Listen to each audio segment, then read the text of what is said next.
Bakewell-Park began because I wanted to write a blog, but I didn't want to write under my real name. So my husband, well now husband, who was then boyfriend, and I came up with her name as Lady Bakewell-Park because we used to live opposite Victoria Park, and my favoured bake was the Bakewell tart. The blog was charting adventures of me sort of teaching myself how to bake. But very soon after, about 2 weeks after I started the blog, he proposed. So the blog became about baking and weddings and life just generally living in London, and trials and tribulations, and it became really popular. I was working for a design company actually, doing brand consultancy and web design. Not something I had planned to go into, I just sort of fell into it. I enjoyed it, but my heart was really in the kitchen. It's definitely helped me with creating Lady Bakewell-Park, because for me, Lady Bakewell-Park, the brand, is really important, and who I am, and displaying who she is as a person and a persona is all part and parcel. Just shortly after we got married, I left my then job and decided to start working in kitchens in London. So I had to take a big pay cut, which was living in London is very costly, but we just went for it, and I loved it, but we realised we couldn't afford to stay in London like that. So we decided to move back here to Suffolk-Essex border, and by doing so we had property in London, so we sold the property and we took a little bit of money out of that so that I could start my business.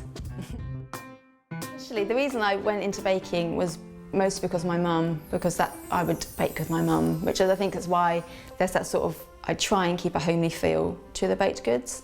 But nowadays it can be anything. I could be out shopping and see something or try something and think I could do something different with a Bakewell tart for that.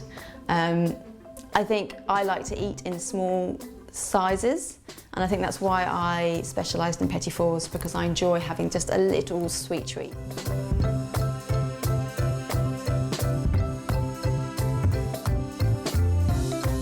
So cupcakes we do, but we might do mojito cupcakes, or although I like to call them fairy cakes because I'm supposed to be British, so fairy cakes. And then we do the biscuits, but like the repertoire now is getting bigger and bigger and it's expanding, and there's always something new coming. And we try and do it with seasonal as well.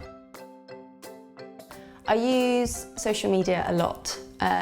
Because my following is through a blog, it's an obvious place for me to advertise what I do. If we're doing something for a wedding, I might have a wedding on at the weekend, but I would also have current orders, a standing order if you like. So there's some places which I bake once a week for 2 times a week. So I tend to have 3 or 4 bake days a week, and then the other days will either be admin, packing or delivering. I love that it gives me the flexibility to work within my own timescale, which, given that I've just had a baby, is very useful for me.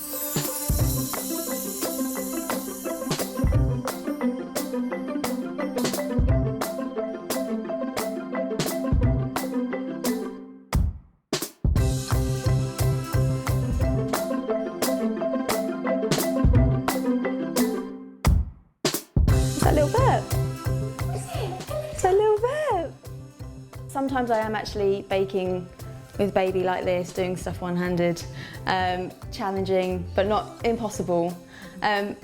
For example, though, last night she didn't sleep, but I woke up this morning and I thought, well, if I want my business to work, I just got to man up really, and get on with it, and that's sort of what I do, because it works itself out. To be able to be at home and to be able to have her in the kitchen on a bouncer is really lovely, and more often than not, she just sort of sits there and watches what I'm doing. Because one day, wouldn't it be great if she wanted to bake as well? That would be lovely. The real reason I'm doing this is for her. So if I want her to have a better future, then I need to work harder.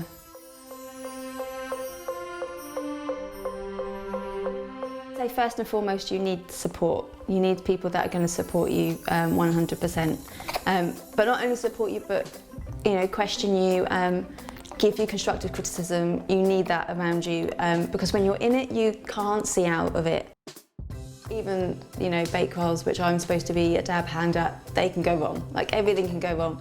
And I think my biggest piece of advice for anyone that likes baking is never bake when you're angry, because it just never works. Always bake happy. Yeah.